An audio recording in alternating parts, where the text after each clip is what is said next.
Well, I think that in their letter they misled the council and the mayor and the public as to whether or not they could send the money. And the reason for us doing this review was to demonstrate that when you take it as a whole, that they could have transferred that money to the city of Los Angeles and not put us in that situation. I don't know if they deliberately mislead you. You can ask them. What action should be taken and who should be held accountable? Well, I believe that this sets the tone, that the fact that they cannot in the future say they can't transfer the money.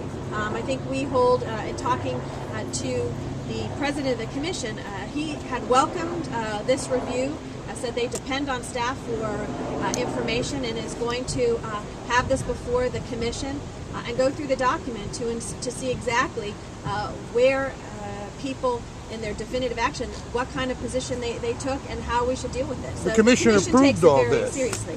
Well, the commission takes their information from the actual staff, and so they're going to question the staff just like we did in our audit as to whether or not the statements that were made really hold up, I think, to the fact that we believe they could have taken that money, the $73 million, and transferred to the city and not have created the fiscal crisis.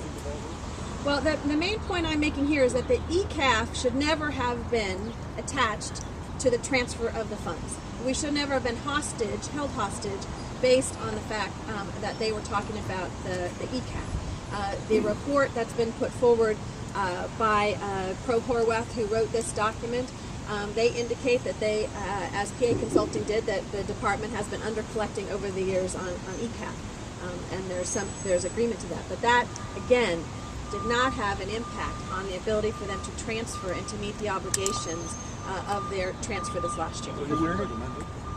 You wouldn't recommend they roll it back? The council roll it back? Again, it would have nothing to do with whether or not this money should have been transferred, because we believe that it would have been transferred either way, and that they are really two separate issues. And by linking them, it did a disservice to the ratepayers, and I believe to all of us and the city, and it's going and downgrading based on the fact that they linked downgrading based on the fact that they linked the two.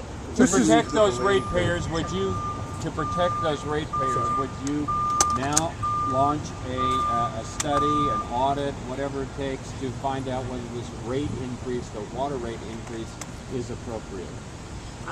We need that same sort of commitment, right? Don't we? Don't the tax ratepayers need that? The Controller's Office is looking into other audits that we would be doing at the Department of Water and Power, and in fact are currently in the process of conducting an audit of their renewable energy portfolio.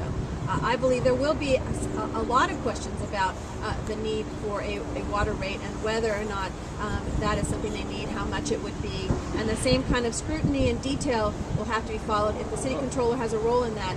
We haven't seen yet their numbers at all on whether how much they want to have a water increase, how they're getting to that particular point, and we'll be following it. Well, again, the review that we did looked specifically at the fact that they said definitively they could not send the money. And we have found in this review that they could have sent the money. It would not have put them in a fiscal crisis, that there were other decisions they could have made. And so it's one of the reasons you have a controller and you have a city administrative officer, and you look at and you say, we don't agree with the recommendations that you've come forward, and we question them. This will be a basis for the department to review, for the commission to look specifically at what information was provided to the department, to their financial advisors, bond advisors, etc. But what we wanted to do was to say, let's hear the truth about whether or not they could send the $73 million. So if they were testifying otherwise, and they had all of that time, they had the money in the bank account, and they were testifying that they didn't, they had to make the transfer, then they were either ignorant or lying, weren't they? People like S. David Freeman and the rest of the commissioners?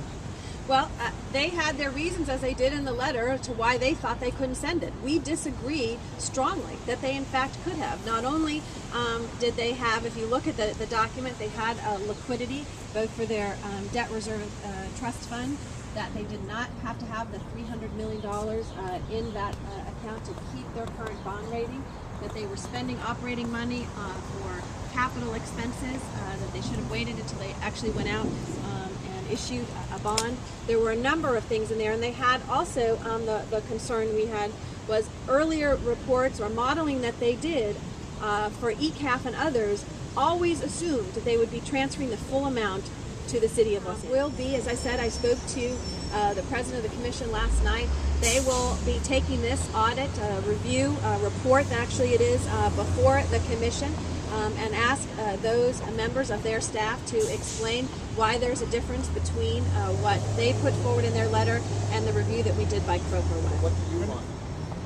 Again, I want to hear from the department as well and the commission to identify that we never get in this position again where there's any discrepancy between what we want to see in the city and the transfer of the $73 million and what's being presented to the council.